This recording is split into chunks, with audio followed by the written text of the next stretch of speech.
Good.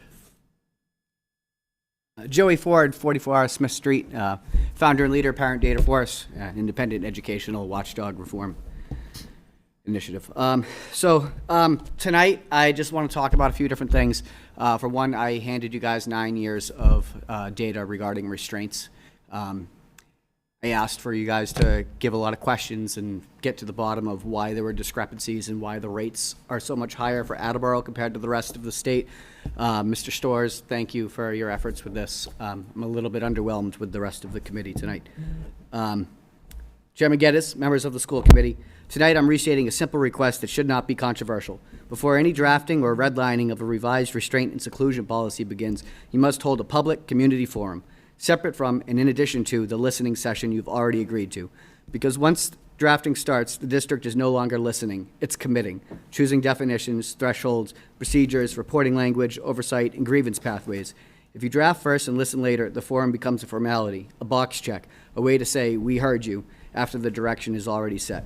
This needs to happen up front, and there's another reason this is urgent. The new laws and new scrutiny are directed especially at seclusion. That makes it even more important that the committee gain real insight from experienced stakeholders, people who have lived it, implemented it, witnessed it, and been harmed by it, and tried to prevent it. If we don't understand what seclusion looks like in practice, how it starts, how it ends, how it's documented, how kids and staff experience it, then any policy revision risks being superficial. Or worse, it risks creating loopholes and ambiguity right when clarity is needed. This cannot be a one-way microphone line where people speak at you and go home. It needs to be a two-way dialogue, structured, moderated, and time-efficient, where the people most impacted can be heard and where the committee can ask follow-up questions and actually learn what policy looks like on the ground. Because restraint and seclusion aren't academic topics, they're not process issues. They are human experiences. And for many families and staff, they do not end when the bell rings. They follow people home. They show up as fear, avoidance, regression, nightmares, and distrust. They leave scars on kids, on staff, and on classrooms full of witnesses. And yes, this is going to be uncomfortable. It should be. But let's be honest about the trade-off. No amount of discomfort from loss of narrative control, bad optics, or a tough public conversation will ever compare to what it feels like for a child to be physically controlled, isolated, or terrified in a place that is supposed to be safe. So here's what I'm asking for clearly. 1, a community forum held before any drafting occurs, before revisions are proposed, before language gets locked in. 2, all stakeholders are welcome. Students, parents, teachers, paras, related service providers, administrators, witnesses, past students, advocates, everyone. 3, anonymous submissions must be allowed and accommodated because the fear of retaliation is real. And number 4, we need to make it efficient. A trained moderator, clear ground rules, group themes, time segments, and a public summary of what was heard and what actions will follow. Let's take the dunk. Let's stop dancing around constraints and get direct answers about ground-level experiences, especially around seclusion, so we can protect children, protect staff, and protect this district's reputation by proving publicly that we can face the hardest issues head-on. Please schedule the forum before drafting begins. Attleboro has a rate 42 times the state average for restraint. Thank you, Mr. Ford. Thank you. Is there anyone else that would like to address the committee? Jennifer DeGeorge, Attleboro, McKay Street. So I've spoken to you guys numerous times in regards to my son who was at Attleboro Public Schools. I'm going to support Joey in his request to have that open communication before you make that policy. Because as a parent who has stood before you and expressed numerous concerns about my child's safety in the school, and also as a parent who has worked very well with the schools in supporting them and the communication with them to benefit my child and getting him the support and everything that he needs, I think before you make a policy decision, you should really hear how the impact of the seclusion, the restraints, have an impact on these families and these kids and their mental well-being. I've watched my son go from this happy-go-lucky, beautiful kid, so excited to start kindergarten, to being restrained without me knowing and not getting informed and not getting a notice, to find out that him coming home and absolutely refusing for a year to allow us to hug him because it was, I'm not going to mention a name, a principal who was out of school, who's no longer in Attleboro Public Schools, was restraining him so hard that he would call his dad by that person's name to tell him, easy, you're hurting me. I shouldn't have to deal with that, and neither should my husband have to deal with that. So before you make a policy, you should really hear the impact that the seclusion, the restraints have on these families and how it affected mentally my child, who is now thriving and loving school again because of the support that I had to advocate so much to get. It shouldn't have to be like that. So I'm asking, as a parent who has worked well with numerous members of this community and these schools, just to hear us out, hear the good, the bad, the ugly. And as parents, we need to support our teachers and we need to work with them. And everybody needs to do what's in the best interest of the child and the teachers, because they can't do their job without the support of the kids being supported. So that's what I'm asking. So before you make a decision, just have that open communication, whether it's with one parent or 5 parents. Just reach out, say, hey, what is your input? I want to hear your story before we make a decision. Thank you. Thank you. Here, there is someone. Yep, we're, Yeah. Thank you. Erin Alfred, 6 Laura Drive. Good evening. I'm here tonight to advocate for student safety, promoting the elimination of seclusion and restraint, the proper use of timeout spaces, and the use of trauma-informed education. Now that it's been publicly acknowledged that inappropriate use of timeout spaces alone is harmful, we have an important opportunity. We must now build a framework that reflects what we know, but how? With new regulations being implemented in August to limit timeout spaces and reinforce that they should not be used alone or routinely, I respectfully ask what steps our district plans to take to reduce reliance on timeout spaces, seclusion, and restraint. We already went over numbers, but according to publicly available 24-25 DESE restraint data, several schools in our district have reported significant numbers of restraint incidents, including over 200 incidents in one elementary school. Under Mass law, restraint and seclusion was intended as last resort emergency safety interventions, not frequent behavior responses. The use of positive behavior intervention supports on a broad scale has helped create consistent expectations for many students. However, universal approaches do not always meet the complex neurological, sensory, or trauma-related needs of all learners. Modern evidence-based practices focus on understanding the root cause of behavior and teaching regulation skills rather than relying on removal or isolation. We have a population of students who are often labeled for behavior what when they are really showing is unmet regulation or support needs. Strengthen staff training beyond annual requirements. Reduce reliance on restrictive interventions and support students through co-regulation, skill building, and meaningful one-to-one BCBA support. Consultation alone has not prevented restraint. On timeout spaces, I urge the committee to request clear standards related to size, safety, and developmental appropriateness to ensure we prevent functional seclusion. It's our goal to prevent harm. We must demonstrate leadership by ensuring restraint and seclusion are used only when there is imminent risk of serious physical harm. Transparency, proactive communication, and data sharing are essential to building trust and partnership with families.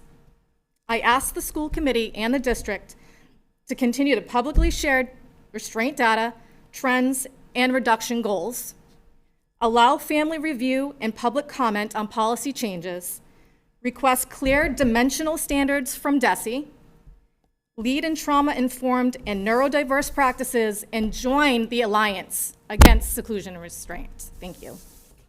thank you, Ms. Alfred. Is there anyone else that would like to address the committee at open forum?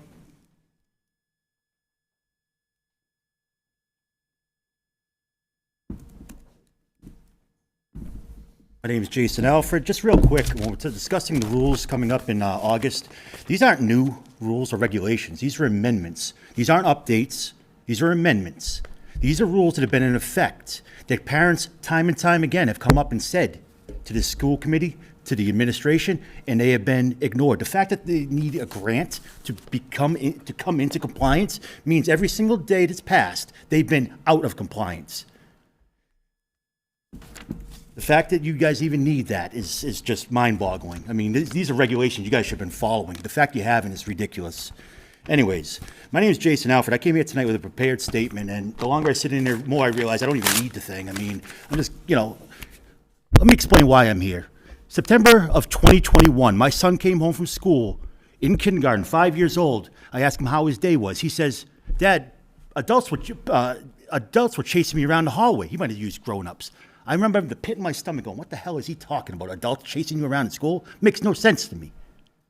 And then, and I buried that away. Then comes February 2022, when I realized my son had been restrained multiple times, put in seclusion rooms multiple times, more times than they ever gave us reports for, more times than they ever called us, more times than we've been notified. That pit in my stomach came back up, and it was like, it made me feel embarrassed as a father that I let my child down that day because I didn't believe what he was saying could possibly happen, because I put trust in the school district. What a fucking mistake that was. You guys are here to protect our kids. These regulations are not new. They should be followed. I'm sick and tired of pointing it out and being called an advocate and being blown off like I'm a problem. Everybody in here has the same goddamn story, and we haven't been meeting up to talk about it. This isn't something new. I don't have an issue with anybody who's trying to protect our children. What I have an issue with is people who turn their back to it, ignore it, pretend it doesn't happen, it's not an issue. You are complicit in it. The longer you turn around and look away and don't include parents in any of these decision-making processes, it's absolutely disgusting. We're the ones who have to deal with it. You guys go home after this. We're the ones. Has anybody on the school district ever had to worry that their child at when they get on the bus by 3:20 when they end the school day, that they don't get any calls? Get a sigh of relief because their child made it through that day? We had people restraining children, putting them in seclusion rooms that don't even have the proper training. In Thatcher, they told me who they used for training. Guess what? I called up. I called that place they allegedly used. Nope, Thatcher's never been here. This is the shit I've been getting fed. And you guys have been trying to gaslight it and make it like we're delusional. And we stand here, and it's almost like, the superintendent's upset that, they can't just get forced into a timeout room now. We have to, ask them. Boo-hoo. Get over it. These are our children. We're done fucking around. The truth is not harassment. The truth is protection. Thank you, Mr. Alfred. Is there anyone else here that would like to address the committee as part of open forum? Is there anyone in the virtual chat that would like to participate in open forum? Yes, there is.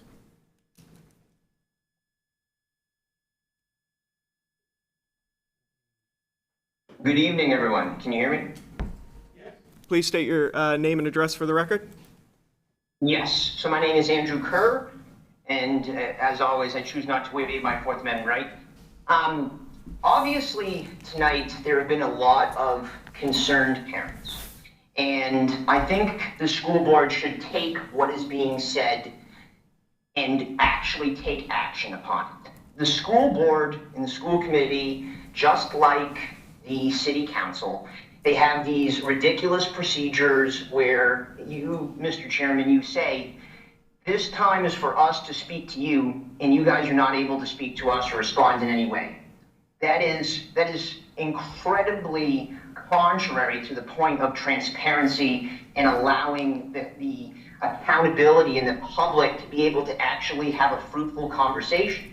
I think there needs to be a direct change in how these committees and these meetings work.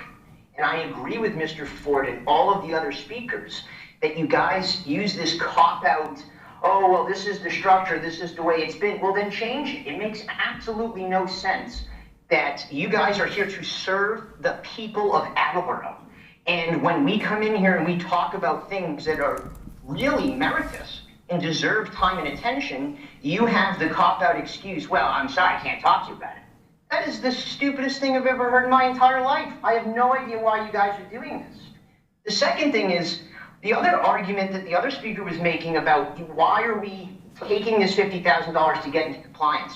The way that good schools, and good school districts, good schools that actually specialize in special education, the way that they work, when they have these timeout rooms, There's no locks on the door, first of all.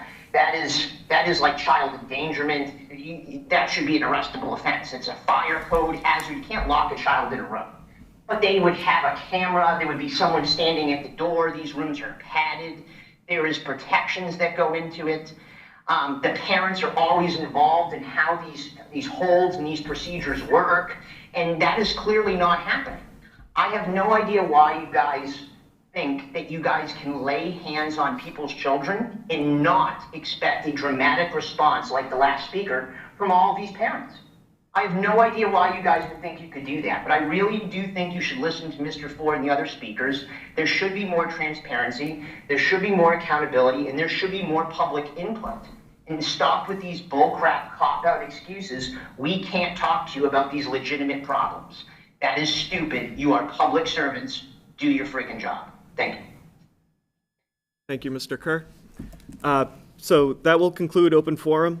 Just for a matter of clarification, because Mr. Ford made reference to it, the committee has agreed to host a public session to hear feedback on policy JKA and the special education procedural manual.